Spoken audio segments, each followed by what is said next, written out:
Hello everyone, म पुनम चौधरी। हामी हिजो अस्तिदेखि नै कोरेलड्रो सिकाइराखेको छौँ र कोरेलड्रो अन्तर्गत आज हामी आर्टिस्टिक मिडिया टुल सिक्दैछौँ। र यो आर्टिस्टिक मिडिया टुल भनेको के हो, कसरी रहेछ, आज हामी यस भिडियोमा सिक्नेछौँ। लागौँ कम्प्युटर एकछिन हो।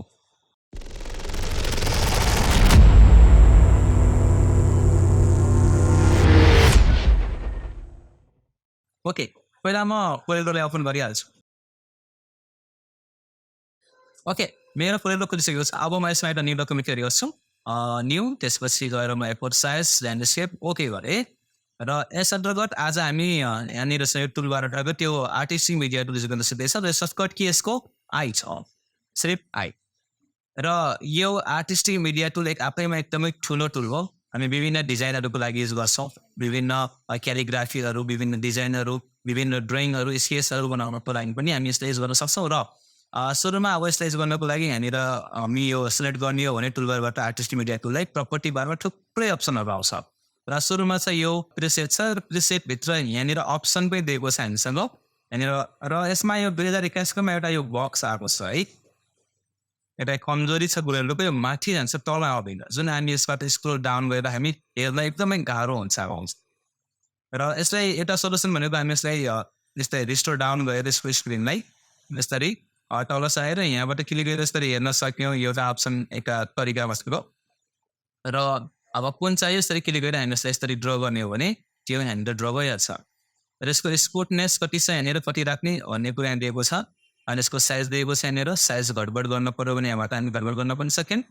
र अब यसरी यो झन्झट लाग्छ भने पनि हामी यसलाई विन्डोमा गएर डकर्समा गएर यहाँनिर हामीसँग इफेक्ट दिएको छ। र इफेक्टभित्र छ आर्टिस्टिक मिडिया। यसलाई हामी ओपन गर्ने हो भने यसको प्यानल यहाँनिर ओपन हुन्छ। र यो प्यानलभित्र हामीसँग क्याटेगोरी वाइज दिएको छ। तर यो प्यानलमा चाहिँ सबै सँगै दिइदिन्छ एकै पटकमा। सबै यहाँनिर आर्टिस्टिक मिडिया र प्रिसेटहरू यहाँनिर दिएको छ। जुन आफूलाई चाहिन्छ क्लिक गरेर सिम्पली यसरी क्लिक गरेर हामीले यसलाई अप्लाई गर्न सक्यौँ। यहाँ ड्रो पनि गर्न सक्यौँ, यहाँ भने पुरानो ड्रो भएको चेन्ज गर्न पनि सक्यौँ। यो एकदमै इजी कुरा छ यस्तै है। ओके, यो भनेको ब्रस प्रिसेटहरू हो। र यसलाई मैले डिलिट गरिदिएँ। सँगै यसमा एउटा कुरा पनि हामी थाहा पाइहालौँ। के कुरा भनेपछि जस्तै यो मैले एउटा ड्र गरेको छु र म आर्टिस्टिक मिडियामा छु। र यो स्मुथनेस मैले भनिहालेँ। र यो गरेको साइज हो यसको, स्ट्रोक साइज। यहाँबाट हामी घटबड गर्ने हो भने यो ठुलो र सानो हुन्छ यहाँबाट यसरी। र यदि मैले यसले सानो गऱ्यो भने यसरी यो सानो भयो, तर यसको आउटलाइन जस्ताको त्यस्तै छ। यो भ्यालु हेरौँ हामी, यो भ्यालु इन्क्रिज पनि हुँदैन, डिस्प्लेस पनि हुँदैन। जस्तै मैले ठुलो गऱ्यो भने यसरी यो इन्क्रिज भइरहेको छैन। यो भनेको यसको स्ट्रोक आउटलाइन साइज। यो ठुलो गरे पनि यति नै साइज रहन्छ, सानो गरे पनि यति नै साइज रहन्छ यसले। अब यस्तो गरेपछि अलिकति डिजाइनमा हामीलाई यस्तो नचाहिने हुन्छ कहिलेकाहीँ। त्यसको लागि चाहिँ हामी यो बटनलाई चाहिँ क्लिक गर्नुपर्ने हुन्छ। र अब चाहिँ हामी यसलाई ठुलो गऱ्यो भने यो सँगै ठुलो हुन्छ, र सानो गयो भने यो सँगै सानो हुन्छ। भ्यालु चेन्ज भइरहेको छ अक्सर यो। र यो अर्को छ यो बााउन्डरी बक्स भन्ने। यदि हामीलाई यो ह्यान्डल जुन छ यो डिसाइडिङ ह्यान्डल, ट्रान्सफर्म ह्यान्डल, यदि यो चाहिएन भने हेर्नुहोस् है, यो टिक लगाइदिएपछि यो होइन यो हाम्रो ह्यान्डल चाहिँ गइहाल्छ। यदि यसलाई चाहिँ हामी अनाइराख्नु पर्ने हुन्छ, जसले गर्दा हामीलाई यो डिजाइनमा सजिलो। ओके, यो भनेको केही प्रिसेटहरू भयो। र यस अन्तर्गत यहाँनिर अर्को छ हामीसँग ब्रस भनेर। ब्रसभित्र यहाँनिर पनि थुप्रै क्याटेगोरी छ। अब आर्टिस्टिक भन्ने छ, आर्टिस्टिकभित्र यिनी कुराहरू छन्। त्यस्तै गरी क्यालिग्राफी, कस्टम, अब्जेक्ट, स्क्रोल, थुप्रै कुरा छ। र यहाँ क्लिक गरेर हामी यसलाई जुन चाहियो यसरी क्लिक गरेर हामी यसरी ड्र गर्न सक्छौँ। यसमा यहाँनिर ड्र भइहाल्छ डाइरेक्टली। यो डाइरेक्टली ड्र भइहाल्छ होइन। त्यसपछि अब यसभित्र हामी अर्को अप्सन छ यहाँनिर, यो अर्को यहाँनिर छ यो। यहाँ पनि थुप्रै क्याटेगोरी छ। जस्तै यहाँनिर छ ब्रस स्ट्रोक। सुरुमा ब्रस स्ट्रोकहरू छ, यो कुन डिजाइनले यसलाई ब्रस गर्ने भन्ने कुराहरू छ।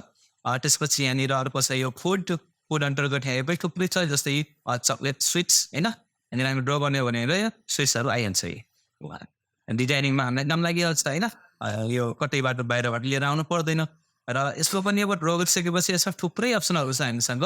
जस्तै यहाँनिर यसको साइजका कुराहरू भयो होइन। त्यसपछि यो जुन छ यसको ग्यापिङ कति चाहियो, यहाँबाट हामी ग्यापिङ हडबड गर्न सक्छौँ। यसरी यो बढाउनै जाने हो भने यो बढ्दै जान्छ, जस्तै कम गर्ने हो भने यो नजिक हुँदै जान्छ। कसरी चाहियो हामी यहाँबाट राख्न सक्छौँ।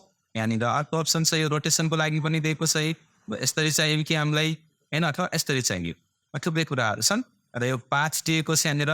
यो कसरी राख्ने कता कता राख्ने भनेर कति डिग्रीमा एङ्गलमा होइन डेटमा राइटमा त्यो थुप्रै अप्सनहरू सानो सानो जस्तै एडजस्ट गर्नुको लागि र यो युज गर्न सक्छौँ हामी र अर्को कुरा यो जुन ड्र गरिसक्यो हामी अब यो हामीले जस्तै मुभ गर्ने भने सबै सँगै सक्छ यस्तरी सबसँगै सिङ्गल यसलाई छुट्याउनु पऱ्यो भने अब्जेक्टमा गएर हामीले यसलाई ब्रेक गर्नुपर्ने हुन्छ अथवा यसको सर्टकट की कन्ट्रोल के हो ब्रेक अपार्ट र गरेपछि चाहिँ यसको पार्टबाट यो अलगिहाल्छ छुट्टिहाल्छ होइन र यो हाम्रो जुन अब्जेक्ट छ यो फेरि अब सँगै छ अब यसलाई पनि अलग्याउनु पऱ्यो भने अब्जेक्टमा गएर ग्रुपमा गएर हामी चाहिँ अनग्रुप गर्नुपर्ने हुन्छ र हाम्रो छुट्टै भइहाल्छ र अब यसलाई पनि छुट्टै गर्ने भए फेरि अब्जेक्टमा गएर ग्रुपमा गएर मैले यस्तै अनग्रुप अल गरिदिएँ र यो सबै पार्ट यसको छुट्टा छुट्टै छ यति पार्टहरू मिलेर चाहिँ यो बनेको छ यसरी होइन यो मिठाई पनि छ र यसरी हामी यसलाई ड्र पनि गर्न सक्यौँ नि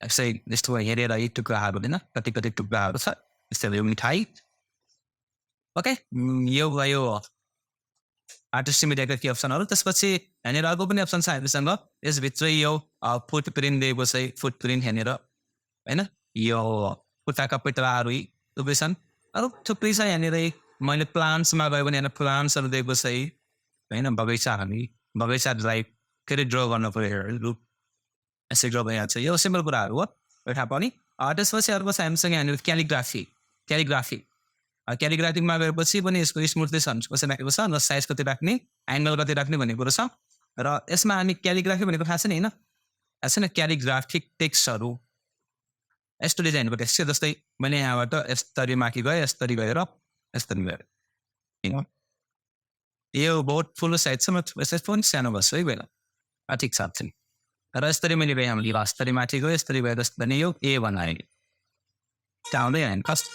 यतिबाट देखिरहेको छु ठिक छ यस्तरी ए बनाउनु पऱ्यो होइन अथवा त्यसपछि यहाँनिर बी बनाउनु पऱ्यो यस्तरी त्यहाँबाट यस्तरी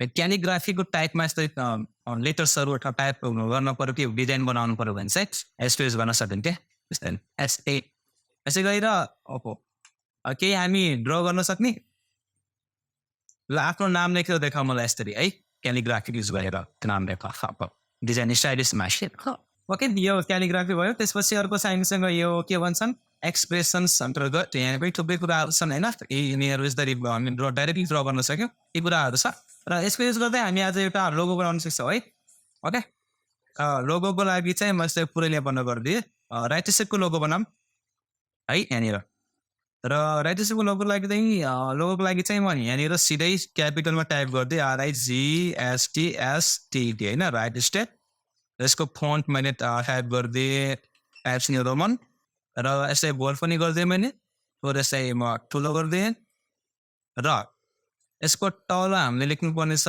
एजुकेसन एकाडेमी र यो सानो गर्न पऱ्यो ठुलो भयो यस्तै यतिको एरियामा हामी ल्याउन पऱ्यो यस्तै यतिको लागि हप सिधा आउनु पऱ्यो है सिधा छैन अब साइड र अर्को कुरा है यसको सिधा यता बराबरमा ल्याउनु पऱ्यो भने यसलाई सेलेक्ट गरेर हामी एल मात्रै प्रेस गऱ्यो भने यो लेफ्ट अलाइन हुन्छ यता साइडमा बराबर हुन्छ भइगयो मेरो र यसलाई मैले बोल्ड गर्दैन यसलाई थोरै माथि अब बोल्ड गरेपछि सानो भएको फेरि नगरेपछि है यतिको राख्नु पऱ्यो ल ओके त्यसपछि फेरि तल यसको तल पनि फेरि केही कुरा लेखेको छ टाइप गरेको छ र यहाँनिर मैले यसलाई राख्दैछु NISO सर्टिफाइड र यो राखिसकेपछि म यसलाई पनि सानो गर्दैछु यहाँबाट यतिको लगभग यतिको यसलाई थोरै माथि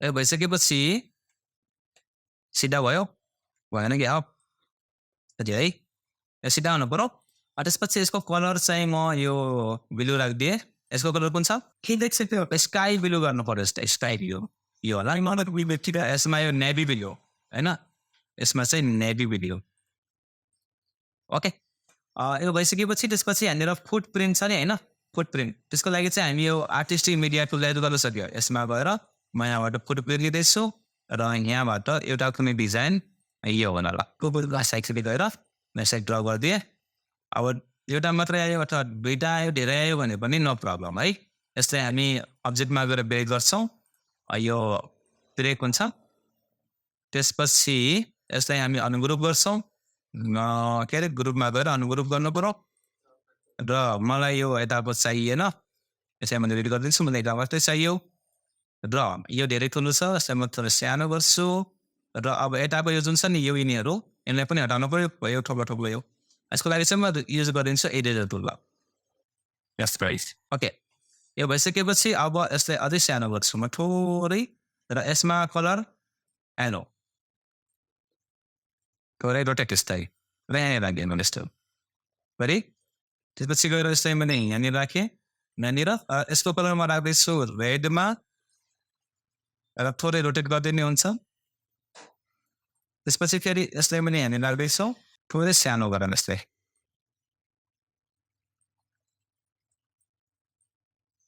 मिलाउने यसरी र यो भइसकेपछि अब यहाँनिर एउटा सेप बनाएको छ त्यो सेपको लागि चाहिँ म रेक्टेङ्गल लिँदैछु र यहाँदेखि रेक्टेङ्गललाई ड्र गर्दैछु यहाँसम्म यसरी त्यसपछि मैले यसलाई सेप टुलले कन्भर्ट टु पार्ट गरेँ यो पोइन्टलाई मैले डिलिट गरिदिएँ यसमा क्लिक गरेर मैले कन्भर्ट टु पार्ट फेरि गरेँ र यसलाई यहाँबाट थोरै यसरी म कर्भ गरिदिएँ यस्तो र यहाँनिर मैले यो रेड्सहरू फिल गरिदिएँ आउटलाइन हटाइदिएँ र यहाँनिर हामी टाइप गर्दैछौँ यसको कलम 2008 र यसलाई म सानो गरिदिएँ यसरी यसलाई यहाँनिर राखिदिएँ यसरी मैले र एउटा अरू टेक्स्ट टाइप गर्छु मैले यहाँनिर गुलरिया ब्रान्च फ्यान र यसलाई चाहिँ म थोरै तल गर्दैछु यहाँनिर र यसलाई पनि सानो 80 वाट र यहाँनिर राखिदिएँ मैले र यसको कलर पनि मैले चेन्ज गरिदिएँ यो भिडियोमा र यसलाई यहाँनिर राखौँ त्यसपछि एउटा बोर्डर दिमा हामीले यहाँनिर यसरी है यहाँदेखि यहाँसम्म यसरी र यो हाम्रो लोगो कम्प्लिट हुन्छ यसरी बनाउन सक्ने हो भेरी सिम्पल कुरा हो यो ल यो लोगो बनाउने यो के भन्छन् यसको युज गर्दै होइन